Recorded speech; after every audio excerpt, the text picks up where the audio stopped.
Hallelujah. Praise the Lord. Thank you, Jesus. Glory to God. We worship you, Lord Jesus.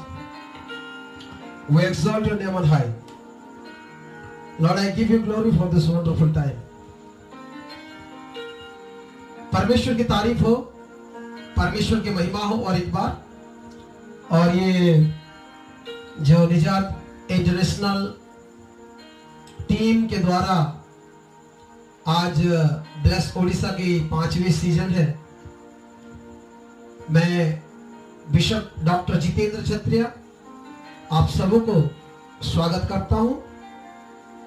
आज की शाम में प्राय 9 बज चुका है और मुझे और एक बार जो रिक्वेस्ट आया टीम के द्वारा कि मैं लाइव आऊं, मैं धन्यवाद देता हूं निजात टीम का, जिन्होंने इच्छा रखा कि मैं और एक बार आपके साथ जुड़ पाऊं और परमेश्वर की दया से आज हम जुड़े हैं। मैं उम्मीद करता हूं, विश्वास करता हूं आज परमेश्वर हम सबसे बात करेंगे। तो आइए वचन को जाने से पहले, वचन को पढ़ने से पहले हम प्रार्थना करेंगे। अपने सिरों को झुकाए और मेरे साथ प्रार्थना करें। परमेश्वर पिता, हम आपको धन्यवाद देते हैं कि आज और एक बार निजात इंटरनेशनल के साथ जुड़ के लाइव प्रभु जी आपकी खिदमत करने के लिए आपने मौका दिया। परमेश्वर पिता, हम आपको धन्यवाद देते हैं क्योंकि आप जीवित, आप सामर्थी, आप सेनाओं का यहोवा परमेश्वर है, जो इस लॉकडाउन में भी आप अपनी कार्य को कर रहे हैं। हम धन्यवाद देते हैं कि आज कई लोगों के द्वारा जो सोशल मीडिया है उसको आप इस्तेमाल कर रहे हैं। आई ब्लेस निजात international, I bless all the people from morning, जो लोग आपका खिदमत कर रहे हैं आराधना से, वचन से, उन सबों को प्रभु जी आप आशीष करें। और ये रात्रि के समय आज जो वचन अभी हम बांटेंगे और जो लोग सुनेंगे, अब हर एक के साथ हो, वो कार्य करे और आपकी महिमा हो। यीशु नासरी के नाम से मांगते हैं, आमीन, आमीन, आमीन। Hallelujah, praise the Lord, thank you Jesus, glory to God. परमेश्वर पिता को धन्यवाद देते हुए आज हम कुछ बातों को देखेंगे। आज हम वस्त्र के बारे में चिंता करेंगे। वस्त्र बाइबल में यानी कि अंत में वस्त्र की आवश्यकता है। वस्त्र जो है बहुत इंपॉर्टेंट है। आप जानते हैं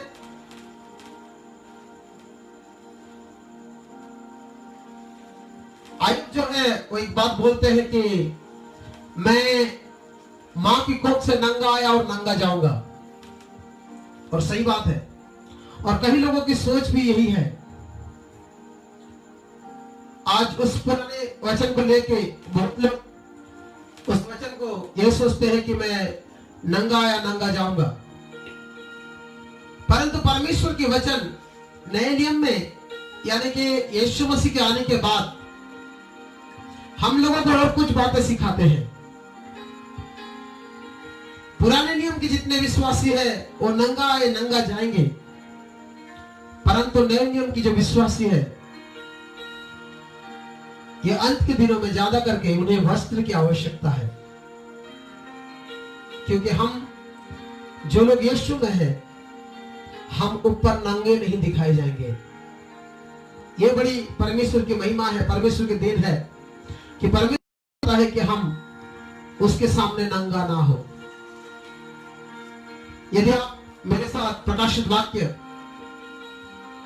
उसका 16 अध्याय उसका 15 पद को पढ़ेंगे, 16 अध्याय 15 पद यदि आप पढ़ेंगे, 16 अध्याय उसका 15 पद प्रकाशित वाक्य यदि आप पढ़ेंगे तो वहां पे आपको इस बात दिखाई देगा। जी पढ़िए और मेरे साथ प्रभु के दासी मेरी मिसेस सुसाना है, वो वचन में आगे लेंगे, और भाई मेलो भी है, वो भी वचन में आगे लेंगे। जी पढ़िए।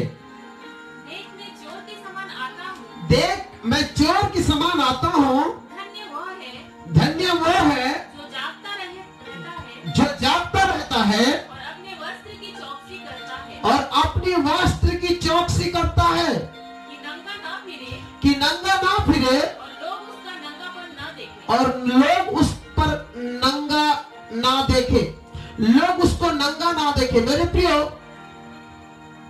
इस वचन को आज हम महत्व देंगे। यहां पे लिखा है कि देख, मैं शीघ्र आने वाला हूं। यीशु मसीह शीघ्र आने की बात कर रहे हैं।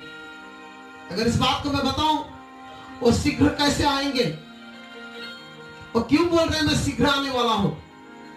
क्योंकि धरती के लाइफ जो खत्म हो रहा है, आज कई लोग मौज मस्ती कर रहे हैं, उनको पता नहीं है कि धरती खत्म होने वाला है। और परमेश्वर अपने लोगों को चेतावनी दे रहा है, मैं शीघ्र आ रहा हूं। और यीशु मसीह क्यों शीघ्र आने की बात कर रहे हैं? ये सब बातों को यदि हम देखेंगे तो शायद हमारे पास समय नहीं होगा, क्योंकि मैं 45 मिनट से 1 घंटे के अंदर खत्म करूंगा। और मुझे विश्वास है जो वचन के प्रेमी हैं वो धैर्य धर के बैठे रहेंगे, क्योंकि जो वचन के भूखे हैं वो तृप्त किए जाएंगे, वो आशीषित होंगे। यहां पे साफ तरीके से परमेश्वर यूहन्ना को दर्शन दे के बताते हैं 16 अध्याय प्रकाशित वाक्य उसका 15 पद में, देख मैं शीघ्र आ रहा हूं, वो भी चोर के समान। और धन्य है वो जो चौकस करे और अपनी वस्त्र की रक्षा करे। जो चौकसी से अपने वस्त्र की रक्षा करे वो धन्य है, ताकि उसका नंगापन दिखाई नहीं देगा। आज की डेट में कई विश्वासियों का यह प्रार्थना भी होता है कि प्रभु हम नंगा आए हैं, नंगा जाएंगे, कुछ लेके नहीं जाएंगे। सही बात है, वो सांसारिक बातें हैं। सांसारिक हम कुछ भी नहीं लेंगे। फिर भी क्यों परमेश्वर चाहता है कि हम उसके सामने नंगा ना हो? क्योंकि उसी ने कुछ वस्त्र हमें दिया है। और परमेश्वर चाहता है कि इस निजात इंटरनेशनल टीम जो ऑनलाइन सेवा है, इसके द्वारा हम उस वचन को सीखें, जाने कि परमेश्वर का क्या इच्छा है, क्या मनसा है, कि हम उसके सामने नंगा ना हो। यदि आप ये वचन पहले से जानते थे तो मेरे साथ हाथ उठाकर धन्यवाद दीजिए। यदि नहीं जानते थे तो आज मन लगा के सुने, देखे। मुझे विश्वास है आज परमेश्वर और एक बार हम सबों को आशीष करेंगे। यह वचन एक वस्त्र को दर्शाता है। मैं आपको बाइबल से कुछ वस्त्र को दिखाऊंगा। First we will see some unclean, यानी कि पापमय वस्त्र। अनक्लीन जो अशुद्ध वस्त्र है, जो परमेश्वर को पसंद नहीं है, जो इंसान पहनता है। There are two type of garment. One is the unclean garment, another is the holy garment. एक अपवित्र वस्त्र, एक पवित्र वस्त्र। और वस्त्र की अहमियत मैं आखिरी में आपको बताऊंगा। वाय वस्त्र की आवश्यकता और किस प्रकार हम वस्त्र बना सकते हैं, या किस प्रकार वस्त्र होता है, किस चीज को परमेश्वर वस्त्र कहते हैं, उस बात को भी हम देखेंगे। लेकिन आइए हम कुछ रेफरेंस को देखते हैं। फर्स्ट हम देखेंगे 5 प्रकार की अशुद्ध वस्त्र। यदि आपके पास कॉपी है, पेन है तो लिख लीजिए, आपकी काम आएगा, आपको किसी को सिखाने के लिए या किसी को बताने के लिए। पहला वस्त्र है शैम्फुल गारमेंट। शैम्फुल यानी कि लज्जा की वस्त्र, लज्जाजनक वस्त्र। भजन संहिता उसका 132 का 18 यदि आप पढ़ेंगे तो वहां पे आपको यह बात मिलेगा। भजन संहिता, जी पढ़िए। मैं उसके शत्रुओं को तो लज्जा का वस्त्र पहनाऊंगा। मैं उसकी शत्रु को लज्जा का वस्त्र पहनाऊंगा। ये लज्जा का वस्त्र परमेश्वर अपने शत्रुओं को पहनाएगा। और यदि आप परमेश्वर के शत्रुओं के बारे में जानना चाहते हैं तो मेरे YouTube चैनल में जाइए, जो बिशप जितेंद्र क्षत्रिय के नाम से है। अब JITEN मत कीजिएगा, JEETEN कीजिएगा। बिशप जितेंद्र क्षत्रिय, वहां पे मैंने परमेश्वर के शत्रुओं के बारे में बताया है। कौन परमेश्वर का शत्रु है? और परमेश्वर कहता है वो अपनी शत्रुओं को लज्जा के वस्त्र पहनाएगा। कितने दुख की बात है। परमेश्वर जिसे शत्रु समझता है उसे वो लज्जा का वस्त्र देगा। और आप देख सकते हैं उन सब वचनों को, जो परमेश्वर के शत्रु हैं वे सब लज्जा का वस्त्र पहनेंगे। दूसरी वस्त्र को हम देखेंगे, अशुद्ध वस्त्र। ईसाया नबी का पत्री उसका 66 का 6 में आप जाएंगे, 66 का 6 आपको वहां पे वो बात दिखाई देगा। अशुद्ध वस्त्र। सुनो, सुनो, नगर से कोलाहल की धूम, हाँ, मंदिर से एक शब्द हाँ सुनाई देता है। जी, 64 का 6 ना, 66। अच्छा सॉरी 64 का 6 जी। हम तो सबके सब अशुद्ध मनुष्य के से हैं हम तो सबके सब अशुद्ध मनुष्य जैसे हैं और हमारे धर्म के काम सबके सब मैले चिकड़े के समान है। हमारे धर्म के काम सब मैले छितरा कपड़ों के समान है। यहाँ पे जो मैला छितरा कपड़ा है हमारा धर्म को समझाता है। जो अनक्लीन राइचियसनेस है, जो अशुद्ध धर्म के काम है, उसको अशुद्ध वस्त्र कहा जाता है।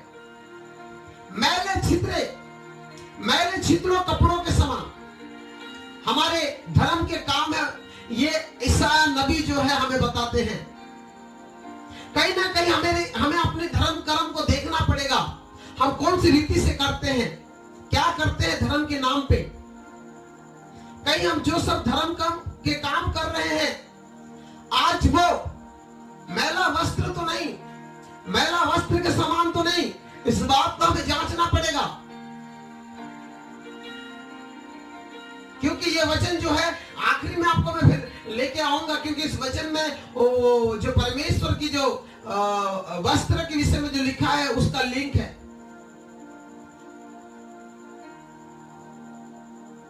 The dirty garment, unclean cloth. Our righteous work is like the unclean cloth, unclean garment. We have to be careful when we do the righteous work in our life. हमें देखना पड़ेगा, हमें समझना पड़ेगा कि परमेश्वर की दृष्टि में हमारे धर्म के काम जो है वो अच्छा है कि नहीं। तीसरा जो हम देखेंगे, यहूदा की पत्री में जो एक ही अध्याय है यहूदा, उसका 23वां पद में, वहां पे शारीरिक पाप की वस्त्र, कलंकित वस्त्र के बारे में लिखा गया है। जी पढ़िए।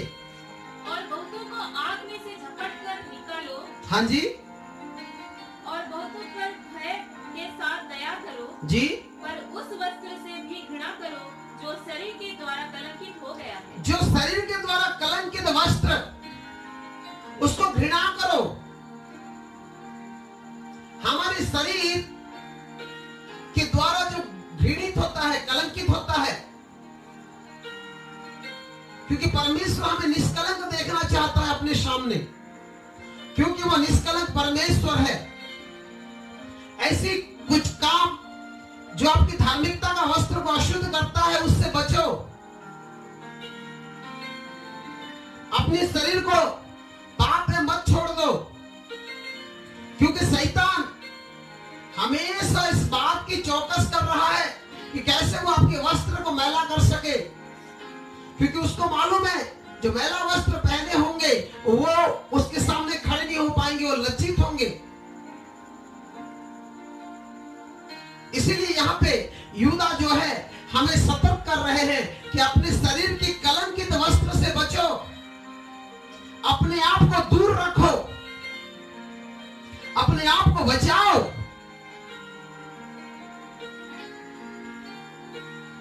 चौथा देखेंगे हम, मैला वस्त्र, जिकरिया उसका 3 अध्याय उसका 4 पद में होगा, मैला वस्त्र। जी, तब दूत ने उनसे जो सामने खड़े थे कहा, तब दूत ने उनसे कहा, इसके ये मैले वस्त्र उतारो। इसका मैला वस्त्र उतारो।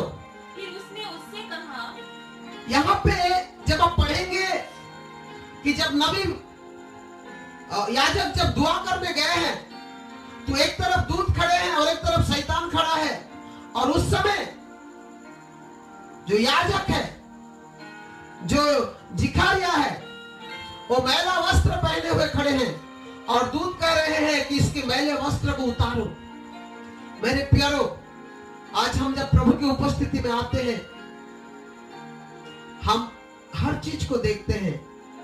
क्या हम अपने आत्मिक जीवन के वस्त्र को देखते हैं? क्योंकि हमें एक प्रार्थना हमारे पूर्वजों से सिखाया गया कि मैं नंगा आया हूं, नंगा जाऊंगा। इस बात के चलते हम आत्मिक वस्त्र के बारे में भी नहीं जानते। वस्त्र कितने वस्त्र बाइबल में है ये भी नहीं समझते, या जानने की कोशिश नहीं करते, या वस्त्र का क्या महत्व है उसको भी हम नहीं देखते।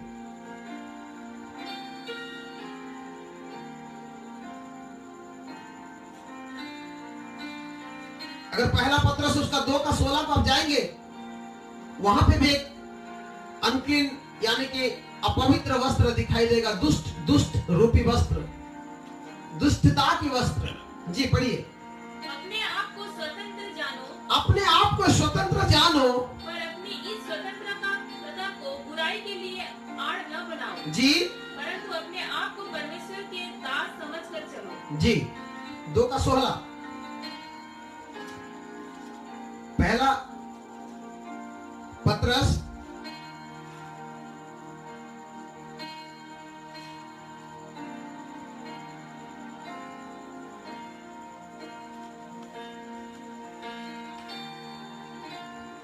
यदि आप देखेंगे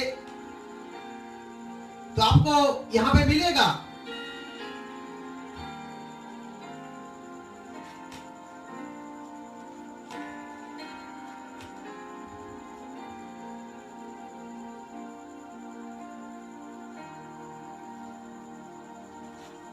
और परमेश्वर चाहता है कि हम इन सब वस्त्रों से बचे जो हमारी धार्मिकता का वस्त्र को मैला कर रहा है, जो हमारी धार्मिकता का वस्त्र को मैला कर देता है और हमें अशुद्ध करता है।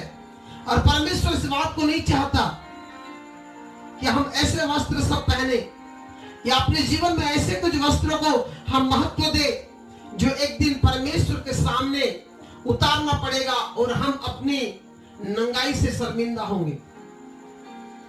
माफ करना, ये रेफरेंस मेरे को मिला नहीं, मैं सोच रहा था यही है, शायद दूसरा पत्रस में होगा। मेरे प्रियो, क्यों परमेश्वर चाहता है कि हम इस सब बातों के सतर्क रहें? क्यों परमेश्वर की इच्छा है कि हम इस सब बातों से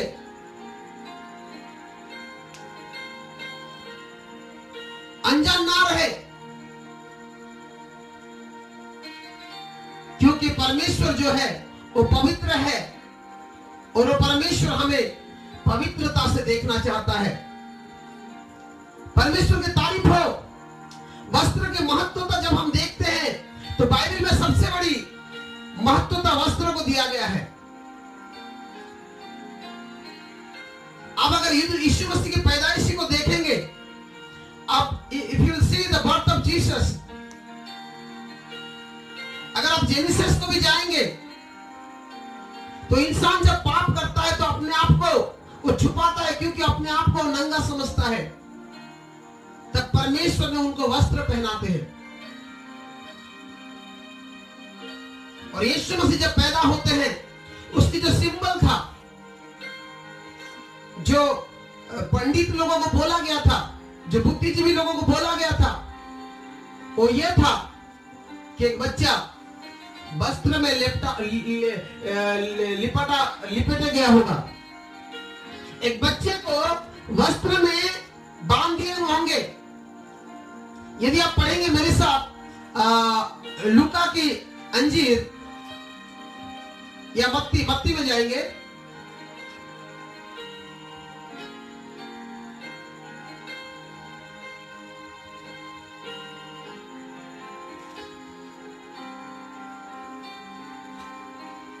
नहीं तो लुका में हम जाएंगे, लुका को चलेंगे।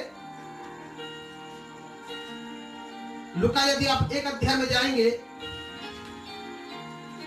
या 2 अध्याय में, वहां पे आपको दिखाई देगा कि वस्त्र की महत्वता। 2 अध्याय उसका 12 पद को पढ़ेंगे। और उसका तुम्हारे लिए यह पता है कि तुम एक बालक को कपड़े में लिपटा हुआ देखोगे। यीशु मसीह के जो पैदाइशी का जो चिन्ह था, जो साइन था, वो ये था कि उसको आप कपड़े में लपटे हुए देखेंगे। एक बच्चा को आप कपड़े में लपेटे हुए देखेंगे और उसको तुम्हें जानना पड़ेगा वो यीशु है। उसका जो चिन्ह था, उसका जो साइन था, वो ये था कि वो वस्त्र में लपेटे गए होंगे। वस्त्र कितनी महत्व लेता है हमारे जीवन में। वस्त्र की बड़ी महत्व है। आज यीशु मसीह के बारे में जब हम देखते हैं, मरने के बाद भी जब यूहन्ना ने यीशु को देख रहे हैं, तो उनकी जो देखना, वो भी बड़ी एक गजब बात वहां पे लिखा गया है कि यीशु जो थे वो संपूर्ण वस्त्र में थे। अब अगर प्रकाशित वाक्य उसका 1 अध्याय उसका 13 पद को पढ़ेंगे तो वहां पे आपको ये बात दिखाई देगा। जी पढ़िए। और उन दिवटों के बीच में मनुष्य के पुत्र सरीखा का एक पुरुषों को देखा जो पांव तक का वस्त्र पहने। Oh my God, praise the Lord, hallelujah. परमेश्वर की तारीफ हो कि यहाँ पे यूहन्ना दीवट के पास एक व्यक्ति को देख रहे हैं जो पूरे वस्त्र से पहने हुए हैं, पूरे बदन में वस्त्र है। वस्त्र की कितनी अहमियत है। आज यदि हम अपने बच्चों को, अपने परिवारों को देखेंगे, कलीसिया में वो कैसे जाते हैं बच्चे, ऐसा वस्त्र पहनते हैं आज के बहन भाई लोग जैसे उनके घर में है नहीं, मानो उनको दुष्ट आत्मा लगा है। वस्त्र की अहमियत नहीं जानते प्रभु की उपस्थिति में। हम उत्पत्ति में देखते हैं कि परमेश्वर क्या कर रहा है, उनको वस्त्र पहना रहा है। यदि आप उत्पत्ति उसका 3 का 21 को पढ़ेंगे, वहां पे परमेश्वर क्या कर रहे हैं, मनुष्य को पहला वस्त्र पहना रहे हैं। जी पढ़ दीजिए।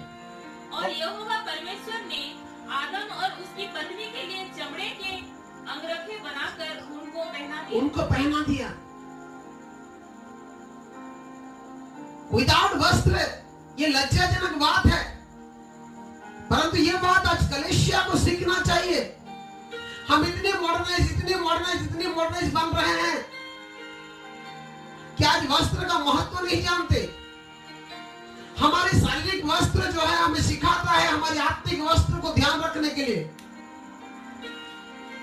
अब अगर देखेंगे कि एक बार यीशु मसीह जो है वो नाव से एक गांव में जा रहे हैं और वहां पे एक आदमी जो है उसको दुष्ट आत्मा लगा है और वो कहां रहता था, कब्रिस्तान में रहता था।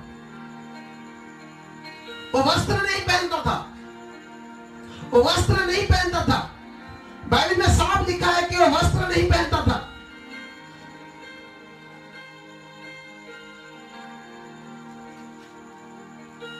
और जब यीशु मसीह उससे दुष्ट आत्मा निकालते हैं,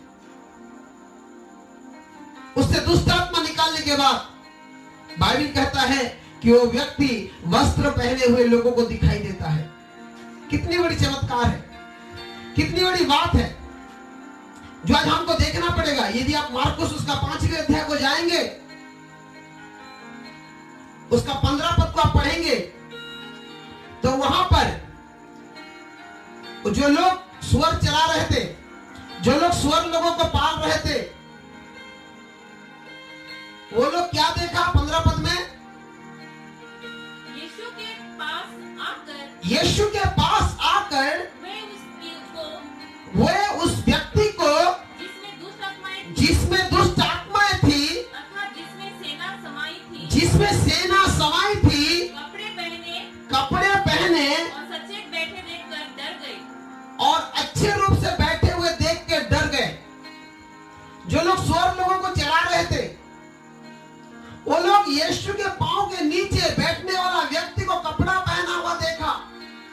जिसको गांव वाले ने कई बार कोशिश किया, क्योंकि उसको सेना लगा था, दुष्ट आत्मा लगा था। आज याद रखना, आपकी कलीसिया में, आपकी सहभागिता में यदि कोई कपड़ा पहनना नहीं चाहता, अंग दिखाने की कोशिश करता है, तो उसको दुष्ट आत्मा लगा है, वो दुष्ट आत्मा से पीड़ित है। तभी लोग आज कपड़े के महत्व नहीं जानते, आज गारमेंट के महत्व नहीं जानते। मैं चाहता हूं ये बात आज जितने लोग देख रहे हैं, पवित्र आत्मा उनसे बात करे। They should know what is the importance of garment. Garment की जो इंपॉर्टेंस है वो समझे, जाने। शरीर दिखाना, परमेश्वर शरीर दिखाने के लिए नहीं बनाया, शरीर को अपनी महिमा लेने के लिए बनाया और उसको ढकने के लिए वस्त्र दिया है। और ये व्यक्ति जिसको सेना लगा था, जिसके अंदर कई दुष्ट आत्मा थे, वो कभी कपड़ा नहीं पहनता था।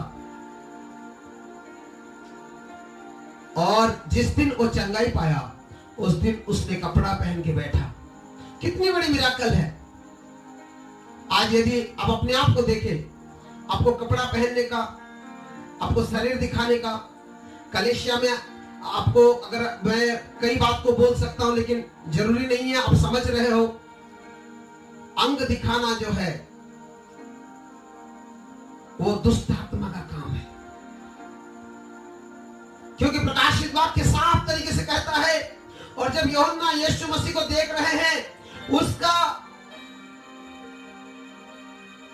पांव तक, सिर से लेके कपड़े से वो यीशु मसीह को देख रहे हैं। कितनी अच्छी बात है। और एक बार पढ़ ले प्रकाशित वाक्य उसका 1:13 में।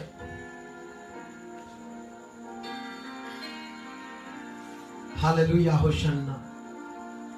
और उन दिवटों के बीच में मनुष्य के पुत्र सदृश एक, उन दिवटों के बीच में मनुष्य का पुत्र सा एक व्यक्ति को मैंने देखा, जो पांव तक का वस्त्र पहने और छाती पर सोने का पट्टा बांधे हुए था, और उसकी बेल्ट जो था वो सोने का था, और उसके पांव तपता हुआ पीतल के समान था।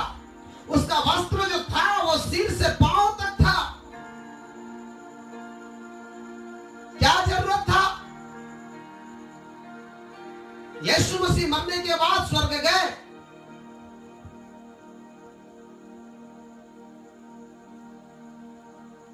लेकिन जब यूहन्ना उनको देख रहे हैं, he was full of grace, वो पूरा पहना हुआ है। दुख की बात है, आज जो प्रभु को पाते हैं वो वस्त्र की महत्व को नहीं समझते। हमें ये शारीरिक वस्त्र क्यों दिया गया, इसके महत्व नहीं समझ रहे हैं, तो हम अपने आत्मिक महत्व, आत्मिक वस्त्र के महत्व को कैसे समझेंगे मेरे प्रियो। आज परमेश्वर चाहता है कि हम उस आत्मिक वस्त्र के महत्व को समझे। नहीं तो ये लज्जाजनक वस्त्र, ये अनक्लीन वस्त्र, ये शरीर की कलंकित वस्त्र, ये मैला वस्त्र, ये सब वस्त्र हमें एक दिन नाश में ले जाएगा और हम सब नाश हो जाएंगे। क्या इस दिन के लिए परमेश्वर हमें अपनी परिचय दिया है? क्या हम इस दिन के लिए परमेश्वर की परिचय को पाए हैं? यह परमेश्वर की इच्छा नहीं है। परमेश्वर की इच्छा तो यह है कि हम वो शुद्ध वस्त्र को पहने, या शुद्ध वस्त्र के विषय में हम जाने जो परमेश्वर हमारे लिए रखा है। आइए उन सब शुद्ध वस्त्रों से कुछ वस्त्रों को हम देखते हैं। पहला देखेंगे हम धार्मिकता का वस्त्र। ईसाया नबी का पत्री उसका 61 उसका 10 पद को यदि आप पढ़ेंगे, 61 वर्ष 10, ईसाया नबी का पत्री, वहां पे आपको दो वस्त्र मिलेंगे, एक है धार्मिकता का वस्त्र और एक है उद्धार का वस्त्र। क्या आज हमारे पास ये वस्त्र दिखाई देता है? क्योंकि हमें उसके सामने नंगा नहीं होना है, हमें उसके सामने नंगा खड़ा नहीं होना है। जी पढ़िए।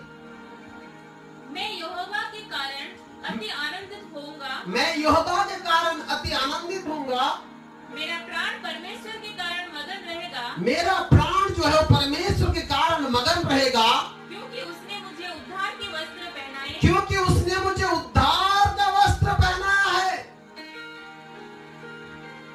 यदि आज आप और मैं उद्धार का वस्त्र पहने हैं तो इस लॉकडाउन में, इस पैंडेमिक स्थिति में हम परमेश्वर में मगन रहेंगे।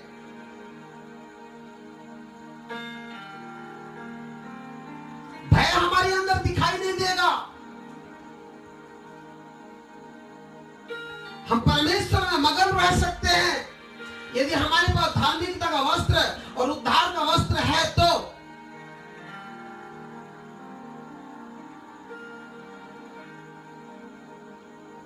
और एक वस्त्र को हम देखेंगे जो परमेश्वर ने हमें दिया है। गलातियों उसका 3:27 को यदि आप पढ़ेंगे, बपतिस्मा का वस्त्र। आज कई लोग हैं इस वस्त्र को तुच्छ करते हैं,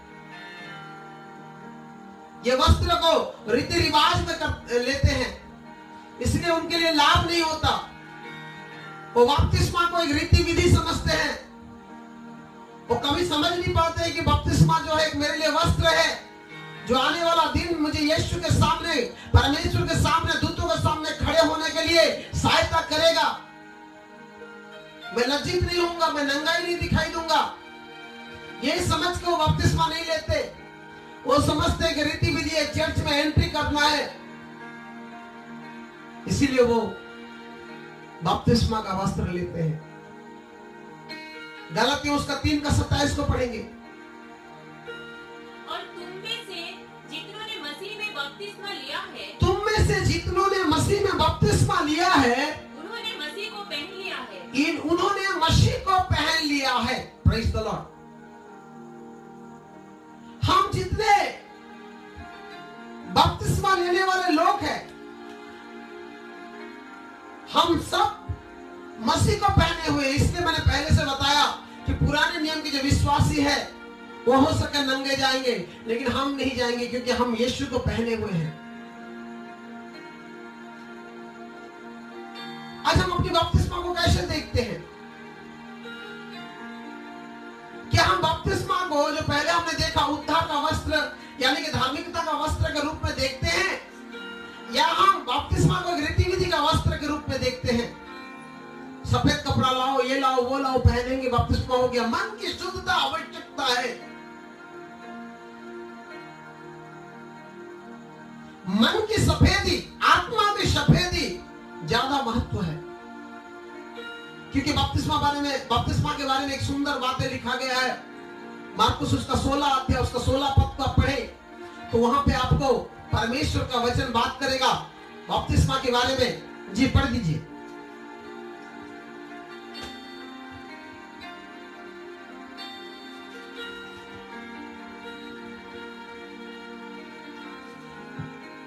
मार्कुस 16 उसका 16।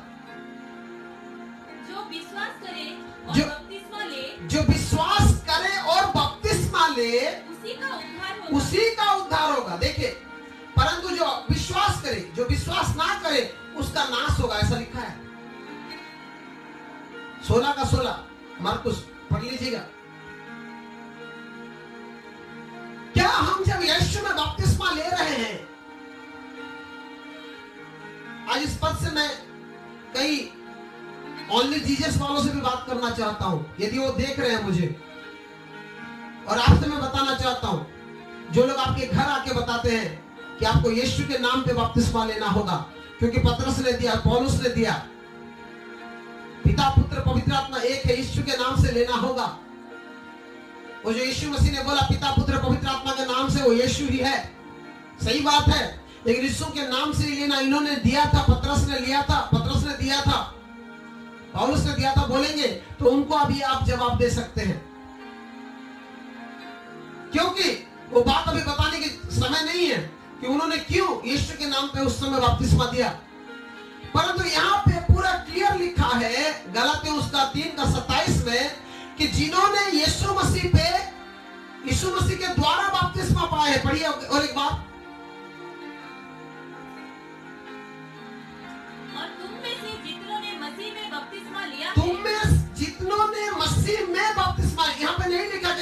के नाम पे बपतिस्मा लिया है। Very controversy. मुझे दुख लगता है कि आज इन सब बातों से लोग विश्वास से भटक रहे हैं। कोई कलीसिया छोड़ रहा है, कोई ग्रुप छोड़ रहा है और चले जा रहे हैं दूसरे डॉक्ट्रिन्स में। आप याद रखना, आपके डॉक्ट्रिन आपको नरक लेके जाएगा। क्या पौलुस गलतियों को यह नहीं लिख सकता था कि तुम में से जितनों ने मसीह के नाम पे बपतिस्मा लिया है उन्होंने यीशु को पहना है? वो क्यों इस बात को लिखते हैं? क्योंकि पवित्र आत्मा को मालूम था कि लोग एक एक वचन को पकड़ के अपने आप को बुद्धिजीवी समझेंगे। मूर्ख लोग अपने आप को बुद्धिजीवी समझेंगे, अपने आप को वो ज्ञानी दिखाएंगे लोगों से ज्यादा। ये पवित्र आत्मा को मालूम था। आपके पास भी कई लोग आएंगे, या यदि आज सुन रहे हैं आप मुझे, कोई ऐसा यीशु मसीह पे बपतिस्मा लेने से उद्धार होता है, नाम वाले, वो सही बात है, यीशु मसीह के नाम से उद्धार होता है, पिता पुत्र पवित्र आत्मा के नाम से भी उद्धार होता है। यदि आपको इतनी जलन है तो आप जाओ ना उन लोगों के पास जो प्रभु को नहीं पाए हैं, उनको बपतिस्मा दो। आप यीशु मसीह के नाम पे दो या पिता पुत्र पवित्र आत्मा के नाम पे दो। अब जो पाए हैं उनको क्यों भड़का रहे हैं? नहीं, तुम पिता पुत्र पवित्र आत्मा के नाम से पाए हो, तुम स्वर्ग नहीं जाओगे, तुम्हें फिर से यीशु मसीह के नाम पे लेना पड़ेगा। अब पवित्र आत्मा तो बेवकूफ नहीं है जो पौलुस के द्वारा गलतियों को लिख रहे हैं कि तुम में से जितनों ने यीशु मसीह में बपतिस्मा लिया है, तुम सब यीशु को पहन लिए हैं। याद रखे, अब इन सब चक्कर में ना पड़े, बस ये देखिए कि आप विश्वास करके बपतिस्मा लिए हो कि नहीं। आप विश्वास करते हो कि नहीं, ये बपतिस्मा मुझे धार्मिकता का वस्त्र पहनाता है, ये बपतिस्मा मुझे उद्धार का वस्त्र पहनाता है, और ये बपतिस्मा जो है मुझे राजा की वस्त्र पहनने के लिए योग्य बनाता है। क्योंकि आप मत्ती उसका 22 का 11 को पढ़ेंगे तो वहां पे स्वर्ग राज्य के बारे में लिखा गया है कि एक व्यक्ति अपने पुत्र की विवाह जो है वो आयोजन करते हैं, वो योजना बनाते हैं और वहां पे लोगों को बुलाते हैं, और वहां पे एक व्यक्ति को देखते हैं जो विवाह का वस्त्र पहना हुआ नहीं होता। जी पढ़ लीजिए 11 पर। जब राजा अतिथियों को देखने भीतर आया, जब राजा अतिथियों को देखने भीतर आया तो उसने वहां एक मनुष्य को देखा, तब उसने वहां एक मनुष्य को देखा जो विवाह का वस्त्र नहीं पहने, जो विवाह का वस्त्र नहीं पहना था, और उसे वहां से निकाल दिया गया। आज अपनी बपतिस्मा यानी कि अपनी वस्त्र के बारे में कितनी सीरियस है मेरे प्रियो। क्या आज हम ऐसे ही धर्म कर्म करते चले जाएंगे जो कोई लाभ का नहीं है, जो मैले छितड़ों कपड़ों के समान है?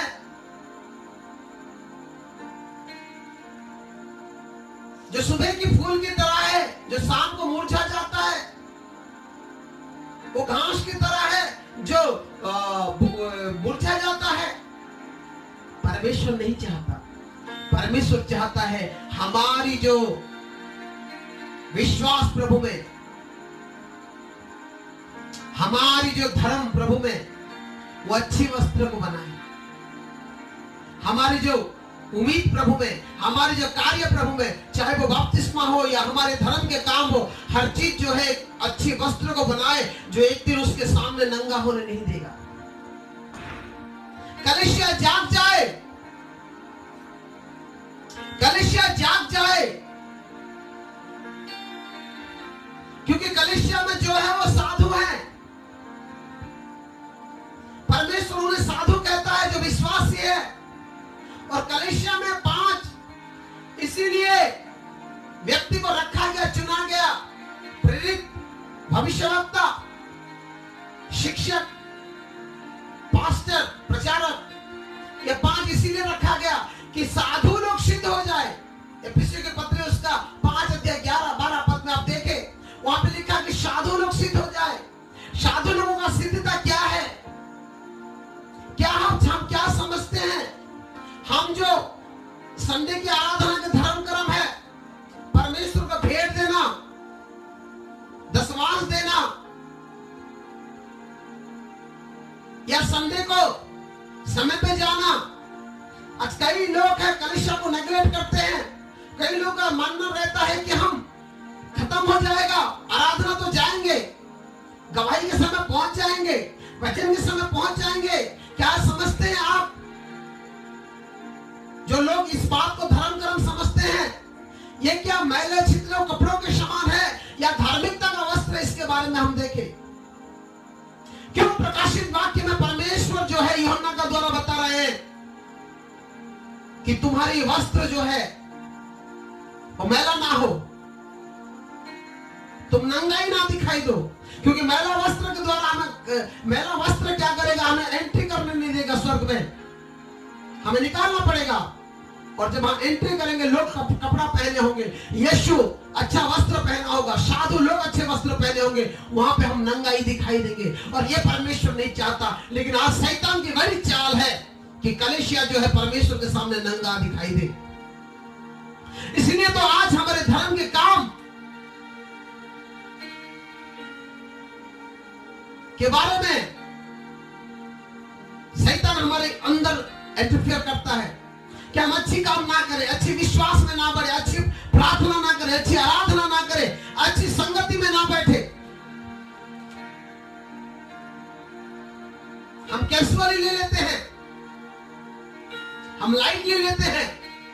चाहे वो चर्च ऑर्डर ऑफ सर्विस हो, चाहे वो फैमिली प्रेयर्स हो, चाहे वो धर्म के काम सोशल वर्क हो, लोगों को सहायता करना हो, दीन दुखियों को सहायता करना हो,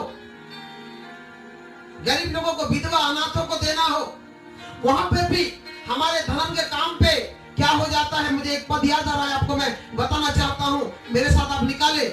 इब्राहिम क्या बोलते हैं उसको, याकूब, उसका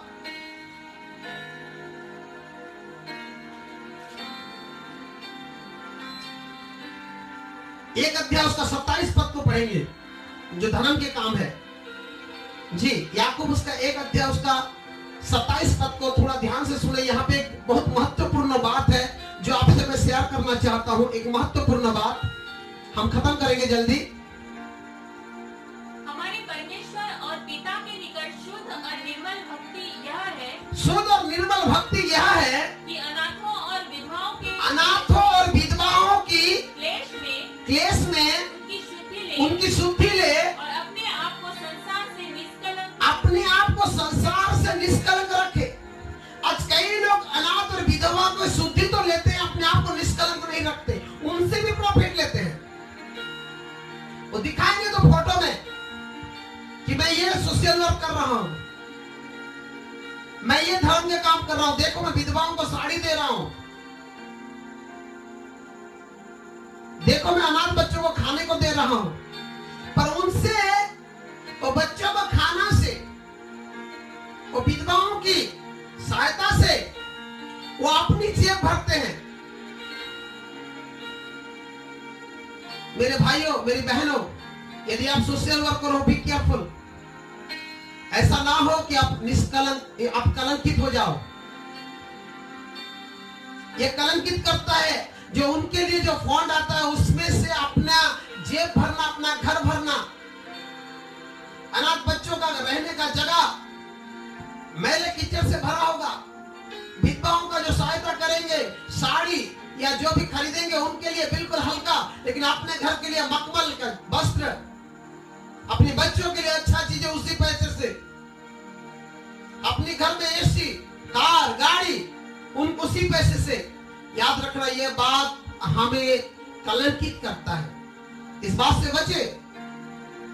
अब क्या मुंह दिखाएंगे परमेश्वर को? लज्जित हो जाएंगे, क्योंकि हमारा धर्म के काम जो होगा मैले कपड़े के समान होगा। परमेश्वर के सामने हम लज्जित हो जाएंगे उसी दिन। परमेश्वर नहीं चाहता।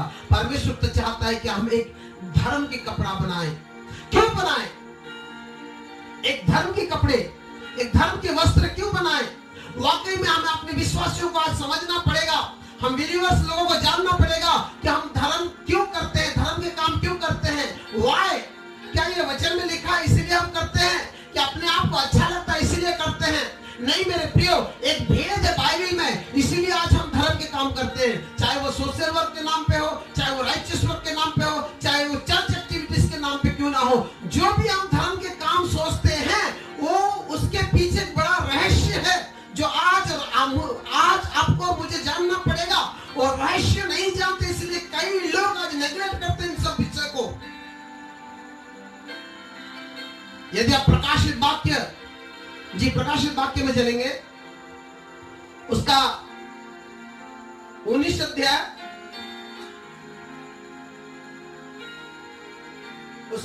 अध्याय उसका 8 पद को पढ़ेंगे तो वहां पे आपको मिलेगा कि हम धर्म के काम क्यों करते हैं, धर्म के काम क्या कर सकता है, क्या बनाता है। जी पढ़िए। उसको शुद्ध और चमकदार महीन मलमल पहनने का अधिकार दिया गया। 7 पद से पढ़ दे। आओ हम आनंदित और मगन हो और उसकी स्तुति करें, क्योंकि मेमने का विवाह जो है आ पहुंचा है और उसकी दुल्हन ने अपने आप को तैयार कर लिया है। आपको मालूम है, मुझे भी मालूम है कि यीशु का दुल्हन कौन है? कलीसिया है। अब जो भी कलीसिया में, अब सीएनआई, बाप्टिस्ट, पेंटिकस्ट, मार्तोमा, जो भी कलीसिया में है वो यीशु का दुल्हन है। जी, दुल्हन तैयार हो गया है, उसको शुद्ध और चमकदार महीन मलमल पहनने का अधिकार दिया गया। देखो, उसको शुद्ध और मलिन और चमकदार वस्त्र पहनने को दिया गया, क्योंकि उस महीन मलमल का अर्थ पवित्र लोगों के धर्म के काम है। Wow, my goodness, praise the Lord, hallelujah. यहाँ पे साफ तरीके से पवित्र आत्मा बता रहे हैं कि जो वस्त्र जो शुद्ध है, मलिन है, चमकदार है, वो वस्त्र जो है वो पवित्र लोगों का धर्म के काम है। इसलिए तो यहाँ पे इतने सारे वस्त्र हैं। आज कलीसिया परमेश्वर के सामने नंगा ना हो आपका। आप जितने भी डींगे हाके, आप जितनी भी बड़ी घमंड की बातें करें कि मैं फलाना कलीसिया का हूं, मैं मेनलाइन चर्च का हूं, मैं बड़ा कलीसिया का हूं, यदि आपके धर्म के काम सही नहीं है तो याद रखना आपका कलीसिया नंगा है परमेश्वर के सामने। क्या चाहते हैं आप कि आपकी कलीसिया परमेश्वर के सामने नंगा खड़ा हो और लज्जित हो जाए उस दिन? आज कैसे करते हैं आप धर्म के काम अपनी कलीसिया के लिए, अपने सोसाइटी के लिए, प्रभु के लोगों के लिए, अनाथ विधवाओं के लिए, दीन दुखी के लिए? इस बात को थोड़ा आज एहसास करें। आज अपने वस्त्र के बारे में देखें, क्या मेरे धर्म के काम लज्जाजनक वस्त्र तो नहीं बनाता? क्या मेरे धर्म के काम अशुद्ध वस्त्र तो नहीं बनाता? क्या मेरे धर्म के काम शारीरिक कलंकित विषय तो नहीं बनाता? क्या मेरे धर्म के काम मैले छितरों जैसा तो नहीं है, वस्त्र जैसा तो नहीं है?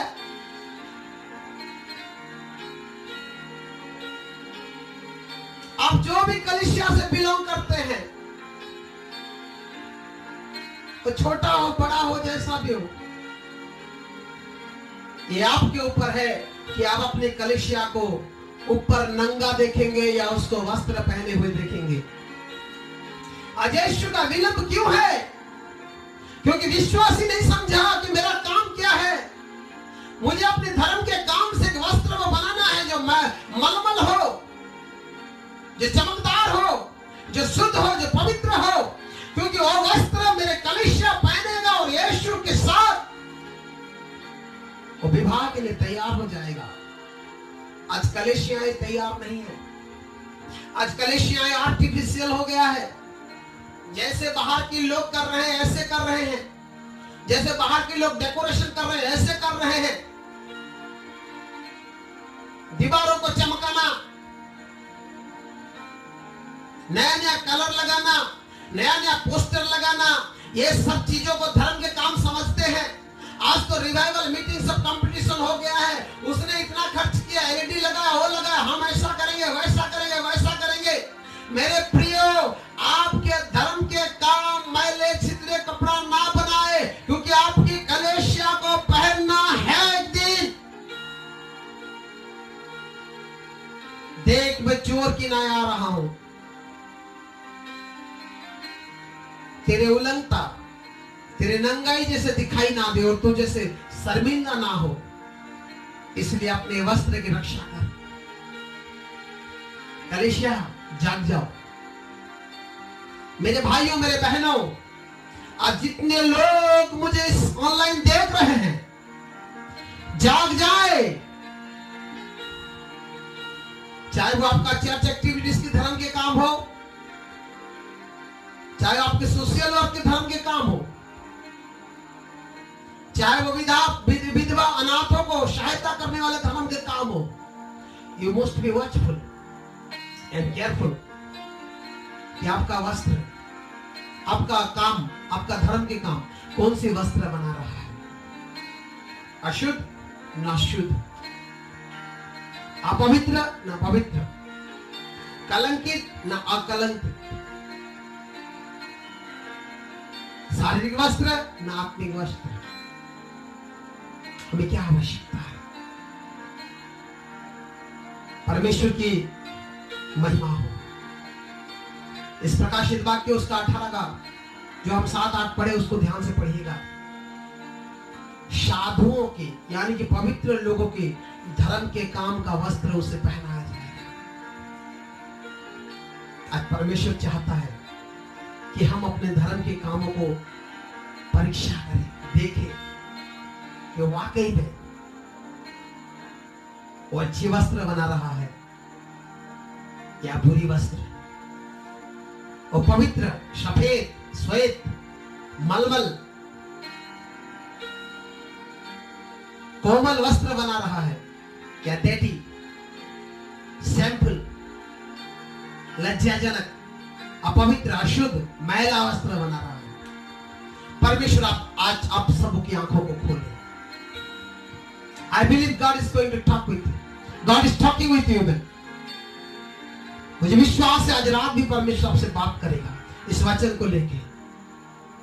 अपने आप को परीक्षा करें कि आपके वस्त्र क्या है, कैसा है, आप कैसे धर्म के काम अपनी कलीसिया में करते हैं। आपकी कलीसिया क्या आपकी वजह से नंगाई दिखाई दे रहा है या अशुद्ध दिखाई दे रहा है अशुद्ध वस्त्र के साथ?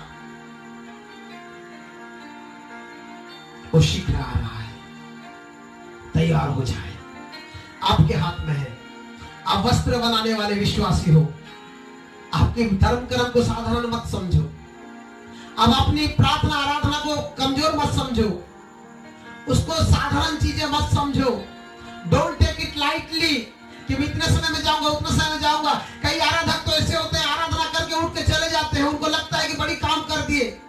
कई प्रचारक तो ऐसे होते हैं, प्रचार के समय आते हैं, जब समय रखा गया 9 से 12 तो 9 से 12 बैठना है, क्योंकि आप आपकी कलीसिया के लिए एक वस्त्र को तैयार कर रहे हैं। मेरे प्रियो, परमेश्वर आपकी आंखों को खोले। आइए छोटी सी दुआ करें, अपने हाथों को उठाए, बोले प्रभु मेरी आंखों को खोल,